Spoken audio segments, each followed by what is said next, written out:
इंसानी जिंदगी और गीता। देखो इंसान गीता जब और इंसानी जिंदगी की है ये हुण होण लगा, बड़े ध्यान नाल देखी पुत्र। हाँ जी। देखो इंसान जब जगत में आया, इसका आना भी तो एक तरह का कर्म ही है। देखो गीता की इंसान का आना भी एक कर्म हो गया है साडा, जन्म मरण लैना। जन्म तो जिस वेले असीं लैने आ, पहला सवास आउंदा, कर्म शुरू हो गया, अंतिम सवास तक कर्म हुंदा रहिंदा है। ये कर्म यूनी है, कर्म खेतर है, कर्म भूमि है। इनू भी नमस्कार करनी चाहिए, अपनी कर्म भूमि नू भी, जन्म भूमि नू भी, जन्मदाता माता पिता नू भी, सब नू। हाँ जी, आनंद ही आनंद हुंदा है। बोलो। देखो गीता की मेहरबानी, जब हमने आंख खोली, हाथ हिलाए, जबान ने बोलना, तो गीता ने हमारा दिल पकड़ लिया। हाँ, देखिया ना, गीता कैसा ग्रंथ है। गीता जैसा ग्रंथ ना कोई बनया आज तक, ना बनेगा। कैसा सिलसिला है। ਇਹਦੇ ਵਿੱਚ ਸਾਰੇ ਜਿਹੜਾ ਨਾ ਵੇਦਾਂ ਸ਼ਾਸਤਰਾਂ ਦਾ, ਉਪਨਿਸ਼ਦਾਂ ਦਾ, ਸਭ ਦਾ ਸਾਰ ਰਸ ਨਿਚੋੜ ਕੱਢ ਕੇ ਭਗਵਾਨ ਕ੍ਰਿਸ਼ਨ ਨੇ ਖੁਦ ਅਵਤਾਰ ਲੈ ਕੇ ਸਾਡੇ ਵਰਗਾ ਸਰੀਰ ਧਾਰਨ ਕਰਕੇ ਸਾਨੂੰ ਸਾਰਾ ਕੁਝ ਦਿੱਤਾ ਹੈ। ਸ਼੍ਰੀਮਦ ਭਗਵਤ ਗੀਤਾ ਸਹੀ ਮੈਨੇ ਸਾਡਾ ਜੀਵਨ ਹੈ। ਸਾਨੂੰ ਜੀਵਨ ਮਿਲਿਆ ਹੈ, ਕਿਸ ਵਾਸਤੇ ਮਿਲਿਆ ਹੈ, ਕੀ ਕਰਨਾ ਚਾਹੀਦਾ ਹੈ, ਕੀ ਕਰ ਰਹੇ ਹਾਂ, ਸਾਰਾ ਸਾਡਾ ਜੀਵਨ ਹੀ ਹੈ ਗੀਤਾ मैया। हाँ जी। गीता ने क्या कहा, ये जानते हैं हम। हाँ, गीता ने की क्या है, गीता ने की सानू दिता है, सब कुछ दिता है। साडा जीवन ही साडे सामने खोल के रख दिता है कि इंसानी जीवन किस वास्ते मिलता है, कदे कदे मिलता है। मानुष जन्म दुर्लभ है, होत ना बारंबार है, बड़ा असंभव है मिलना।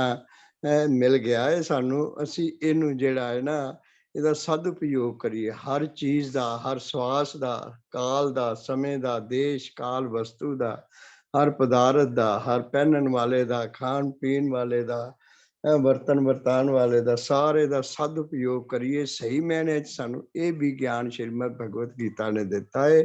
ਸਦਉਪਯੋਗ ਕਰਨਾ ਚਾਹੀਦਾ ਹੈ ਹਰ ਚੀਜ਼ ਦਾ, ਦੇਸ਼ ਕਾਲ ਵਸਤੂ ਦਾ, ਸਮੇਂ ਦਾ, ਵੱਡਿਆਂ ਦਾ, ਛੋਟਿਆਂ ਦਾ, ਬਰਾਬਰ ਵਾਲਿਆਂ ਦਾ, ਸਾਰਿਆਂ ਦਾ, ਸਾਰਿਆਂ ਨਾਲ ਜਿਹੜਾ ਨਾ सत्कार नाल पेश होना चाहिए। हाँ जी।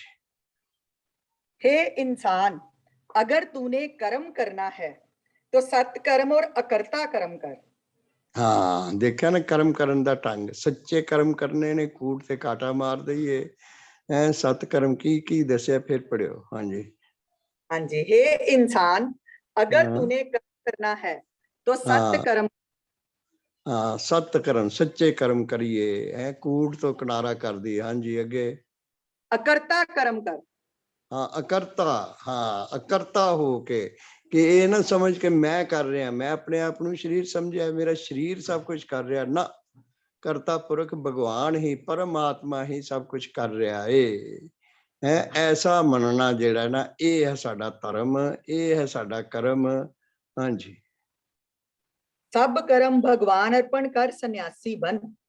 हाँ, देखिया ना, ਅਸੀਂ ਸਾਰੇ कर्म अगर भगवान दे अर्पण करिए, मन तन धन भगवान दे अर्पण करिए, सारे अपने भाव, सारे अपने कर्म शरीरक मनसा वाचा कर्मना ਜਿਹੜੇ ਵੀ ਸਾਡੇ कर्म ने भगवान दे अर्पण करिए, ਤੇ फिर सानू ਜਿਹੜਾ ना ਸਾਡਾ मन ਦਾ दर्पण साफ होएगा।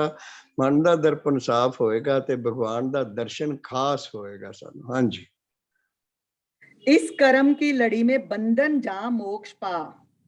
हाँ, इस कर्म दी घड़ी, लड़ी में बंधन में फस जा मोक्ष पाले। हाँ, ਇਹ ਜਿਹੜੇ ਨੇ ਨਾ ਕਰਮ ਹੀ ਬੰਧਨ, ਕਰਮ ਹੀ ਮੋਕਸ਼, ਸਮਝ ਰਮਝ ਹੁਣ ਪਾਈ ਹੈ।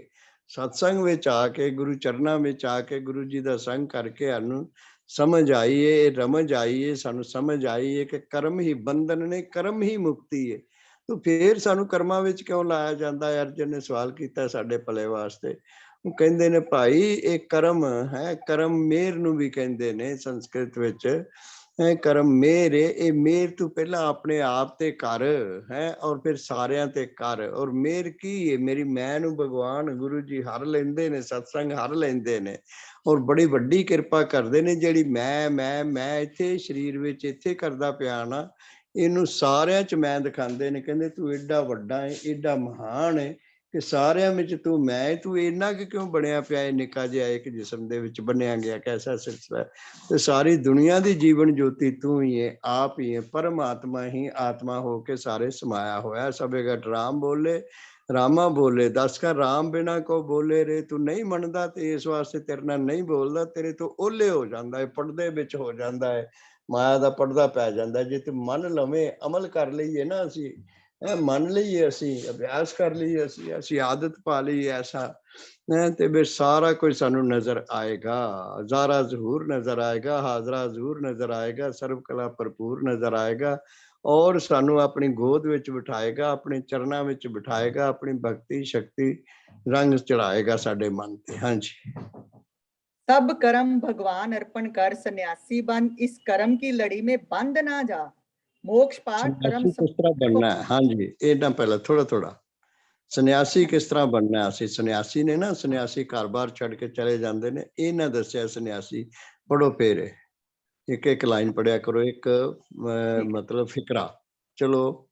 सब कर्म भगवान अर्पण कर सन्यासी बन। भगवान दे अर्पण करिए सारे कर्म है, भगवान ਨੂੰ अर्पण करिए, फिर कोई माड़ा काम ਸਾਡੇ ਕੋਲ ਹੋਏਗਾ ਹੀ ਨਹੀਂ, ਫਿਰ ਕਰਮ ਫਲ ਦੀ ਚਾਹਨਾ ਹੋਏਗੀ ਨਹੀਂ। ਕਰਮ ਫਲ ਦੀ ਚਾਹਨਾ ਜਿਹੜੀ ਉਹ ਸਾਨੂੰ ਚਾਹਣੀ ਦੀ ਤਰ੍ਹਾਂ ਤਲ ਦਿੰਦੀ ਏ, ਉਹ ਸਾਨੂੰ ਜਨਮ ਮਰਨ ਦੇ ਚੱਕਰਾਂ ਵਿੱਚ ਪਾ ਦਿੰਦੀ ਏ, ਉਹ ਸਾਨੂੰ ਜਿਹੜਾ ਇਹਨਾਂ ਦੇ ਫਲ ਭੋਗਣ ਵਾਸਤੇ ਜਿਹੜਾ ਨਾ ਜਨਮ ਮਰਨ ਦੇ ਚੱਕਰਾਂ ਵਿੱਚ ਪਾ ਦਿੰਦੀ ਹੈ। ਹਾਂਜੀ ਅੱਗੇ। इस कर्म की लड़ी में बंद नहीं जाना, मोक्ष पा। हाँ, इस कर्मां ਦੀ ਲੜੀ ਵਿੱਚ ਅਸੀਂ ਬੰਧਨ ਵਿੱਚ ਬੰਦ ਨਹੀਂ ਜਾਣਾ। ਕਰਮ ਹੀ ਬੰਧਨ ਨੇ, ਕਿਉਂਕਿ ਅਸੀਂ ਕਰਮ ਮਾੜੇ ਕਰਦੇ ਆ, ਬੰਨੇ ਜਾਂਦੇ ਆ। ਚੰਗੇ ਕਰਮ ਕਰਦੇ ਆ, ਫਲ ਦੀ ਚਾਹਨਾ ਕਰਨੇ ਆ, ਫਿਰ ਵੀ ਬੰਦੇ ਜਾਂਦੇ ਆ ਅਸੀਂ। ਇਹ ਕਰਮ ਹੀ ਬੰਧਨ ਔਰ ਕਰਮ ਹੀ ਮੋਕਸ਼ ਹੈ। ਕਰਮ ਕਰਨਾ ਮੈਨੇ ਮਿਹਰ ਵਾਲੇ ਕਰਮ ਕਰਨੇ, ਸਤਵਾਦੀ ਕਰਮ ਕਰਨੇ, ਪਰਮਾਰਥਮਈ ਕਰਮ ਕਰਨੇ, ਇਹ ਮੁਕਤੀ ਹੈ। ਮੁਕਤੀ ਵਾਲੇ ਕਰਮ, ਛੁਟਕਾਰਾ ਪਾ ਲੈਣਾ ਝੂਠ ਤੋਂ, ਵੱਲ ਫਰੇਬ ਤੋਂ, ਤੇਰ ਮੇਰ ਤੋਂ, ਹੇਰ ਫੇਰ ਤੋਂ, ਆਪਣੇ ਪਰਾਏ ਤੋਂ, ਇਹ ਮੁਕਤ ਹੈ।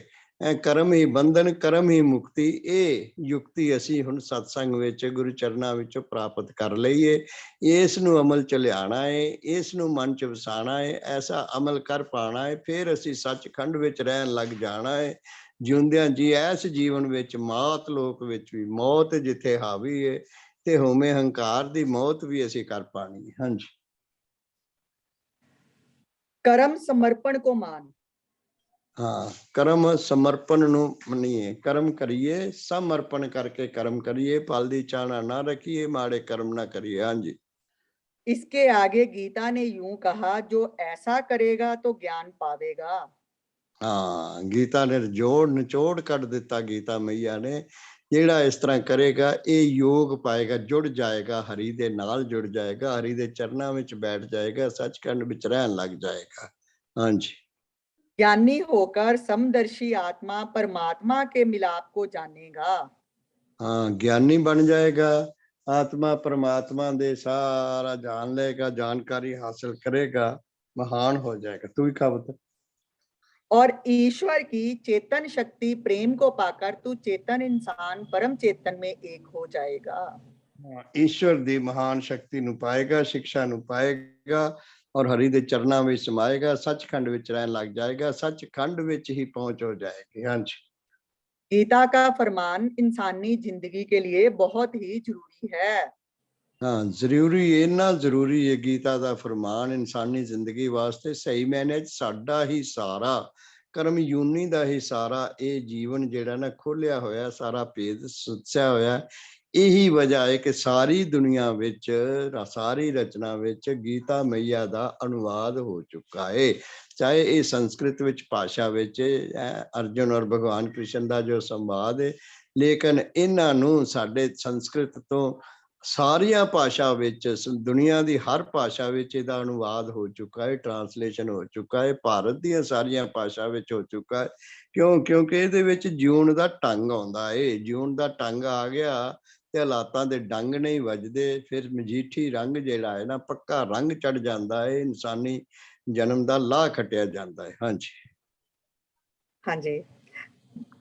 कहते गीता का फरमान इंसानी जिंदगी के लिए बहुत जरूरी है, बल्कि जिसने ये नहीं माना उसकी जिंदगी इंसानी नहीं हैवानी है। ਹਾਂ, ਇਨਸਾਨੀ ਜ਼ਿੰਦਗੀ ਕੀ ਹੈ? ਗੀਤਾ ਦੇ ਫਰਮਾਨ ਨੂੰ ਅਸੀਂ ਮੰਨ ਲਈਏ, ਕਰਮ ਯੋਗੀ ਹੋ ਜਾਈਏ, ਹਾਥ ਪਾਉ ਸੇ ਕਾਮ, ਚਿੱਤ ਨਿਰੰਜਨ ਨਾਲ ਕਰਨ ਲੱਗ ਜਾਈਏ, ਯੋਗੀ ਹੋ ਜਾਈਏ, ਯੋਗ ਅਵਸਥਾ 'ਚ ਆ ਜਾਈਏ, ਤਾਂ ਫਿਰ ਸਾਰਾ ਆਨੰਦ ਹੈ। ਫਿਰ ਇਸ ਜੀਵਨ ਦਾ ਸਾਨੂੰ ਆਨੰਦ ਹੋ ਗਿਆ। ਇਹ ਜੀਵਨ ਕਿਸ ਵਾਸਤੇ ਮਿਲਿਆ ਹੈ, ਇਹਦਾ ਲਾਹ ਅਸੀਂ ਖੱਟ ਲਿਆ, ਨਹੀਂ ਤੇ ਅਸੀਂ ਫਾਹ ਪਾ ਲਿਆ ਆਪਣਾ ਹੈ ਦੁਨੀਆਦਾਰੀ ਦਾ, ਜਗਤ ਦਾ ਹੈ, ਰਚਨਾ ਦਾ, ਨਾਸ਼ਵਾਨ ਦਾ ਹੈ। ਅਨਸ਼ਵਰ ਨੂੰ ਜਦੋਂ ਅਸੀਂ ਹਾਸਲ ਕਰ ਲੀਤਾ ਤੇ ਸਾਰੇ ਫਾਹ ਲੱਥ ਗਏ, ਸਾਰੇ ਝੰਡੇ ਝੰਜੇ ਜਿਹੜੇ ਨੇ ਨਾ, ਝੰਜਟ ਉਹ ਹਟ ਗਏ ਸਾਡੇ। ਹਾਂਜੀ हाँ जी, गीता और गुरबाणी में फर्क सिर्फ लफ्जी ही है। ਹਾਂ, ਗੀਤਾ ਔਰ ਗੁਰਬਾਣੀ ਵਿੱਚ ਜਿਹੜਾ ਨਾ ਭਾਸ਼ਾ ਦਾ ਹੈ, ਸ਼ਬਦਾਂ ਦਾ ਇਹੀ ਫਰਕ ਹੈਗਾ, ਬਾਕੀ ਕੋਈ ਫਰਕ ਨਹੀਂ। ਨਾ ਫਰਕ ਹੈ, ਨਾ ਫਿਕਰ ਹੈ, ਬਲਕਿ ਹਰੀ ਦਾ, ਆਪਣੇ ਸਾਡੇ ਜੀਵਨ ਦਾ ਸਾਰਾ ਜ਼ਿਕਰ ਹੈ, ਭਗਵਾਨ ਦੇ ਜੀਵਨ ਦਾ ਜ਼ਿਕਰ ਹੈ ਸਾਨੂੰ ਹੈ। ਇਸ ਵਾਸਤੇ ਕੋਈ ਵੀ ਜਿਹੜਾ ਭੇਦ ਭਾਵ ਨਹੀਂ ਹੈਗਾ ਹੈ। ਦੇਖਿਆ ਨਾ, ਸਾਰਾ ਹੀ ਸਿਲਸਿਲਾ ਬੜਾ ਮਹਾਨ ਹੈ। ਹਾਂਜੀ, ज्ञान एक ही है और ज्ञानी भी एक ही है। ਹਾਂ, ਇਹ ਸਾਰਾ ਗੀਤਾ ਦਾ, ਗੁਰੂ ਗ੍ਰੰਥ ਸਾਹਿਬ ਦਾ, ਬਾਣੀ ਦਾ, ਬਾਣੀ ਦਾ ਗਿਆਨ ਵੀ ਇੱਕੋ ਹੀ ਹੈ, ਧਿਆਨ ਵੀ ਇੱਕੋ ਹੀ ਹੈ, ਸਾਰਾ ਕੋਈ ਵੀ ਫਰਕ ਨਹੀਂ। ਫਰਕ ਪਾ ਲੈਂਦੇ ਆ ਤੇ ਫਿਕਰ ਪੈ ਜਾਂਦਾ, ਫਿਕਰ ਪੈਂਦਾ ਤੇ ਜ਼ਿਕਰ ਨਹੀਂ ਹੁੰਦਾ, ਸੱਚਾਈ ਦਾ ਸਹੀ ਸਹੀ ਜ਼ਿਕਰ ਨਹੀਂ ਹੁੰਦਾ ਪਿਆ।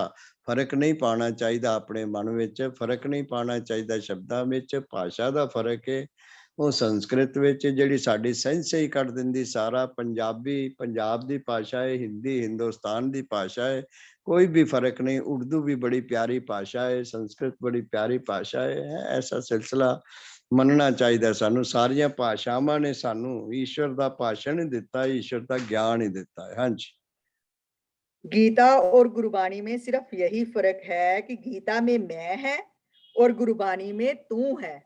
ਹਾਂ ਦੇਖਿਆ ਨਾ, ਗੀਤਾ ਵਿੱਚ ਮੈਂ ਦਾ ਭਗਵਾਨ ਨੇ ਆਪਣੇ ਜੀਵਨ ਦਾ ਆਪਣਾ ਵਰਣਨ ਕੀਤਾ ਹੈ, ਸਾਡੇ ਜੀਵਨ ਦਾ ਸਾਨੂੰ ਵਰਣਨ ਕਰਕੇ ਦੱਸਿਆ, ਇਸ ਵਾਸਤੇ ਮੈਂ ਕਿਹਾ ਗਿਆ ਹੈ। ਔਰ ਗੁਰਬਾਣੀ ਵਿੱਚ ਜਿਹੜੀ ਈਸ਼ਵਰ ਦੀ ਉਸਤਤ ਗਾਈ ਗਈ ਹੈ, ਸਰਗੁਣ ਭਗਵਾਨ ਦੀ ਉਸਤਤ ਗਾਈ ਗਈ ਹੈ, ਇਸ ਵਾਸਤੇ ਤੂੰ ਕਿਹਾ ਗਿਆ ਹੈ। ਕੋਈ ਫਰਕ ਨਹੀਂ ਮੈਂ ਔਰ ਤੂੰ ਵਿੱਚ ਵੀ। ਇਹਦੇ ਦੋਵਾਂ ਨੂੰ ਇਕੱਠਾ ਕਰ ਲਈਏ ਤੇ ਆਪੇ ਆਪ ਨਿਰੰਜਨ ਸੋਏ, ਜਿਨ ਸੇਵਿਆ ਤਿਨ ਪਾਇਆ ਮਾਨ ਹੈ। ਆਪ ਇਹ ਦੋਵੇਂ ਪਾਸੇ, ਸੁਣਨ ਵਾਲਾ ਵੀ, ਸੁਣਾਉਣ ਵਾਲਾ ਵੀ, ਕਹਿਣ ਵਾਲਾ ਵੀ, ਕਹਾਉਣ ਵਾਲਾ ਵੀ, ਸਾਰਾ ਕੁਛ। ਹਾਂਜੀ, हाँ जी, हरिओम तत्सत, हरिओम हरिओम तत्सत। तत्सत, हरिओम तत्सत। कल फिर मिलेंगे। सबको नमस्कार, सबको राम राम। पढ़न सुनन सुनाने वालियां दा भला होवे। शुक्रिया शुक्रिया शुक्रिया। हाँ जी।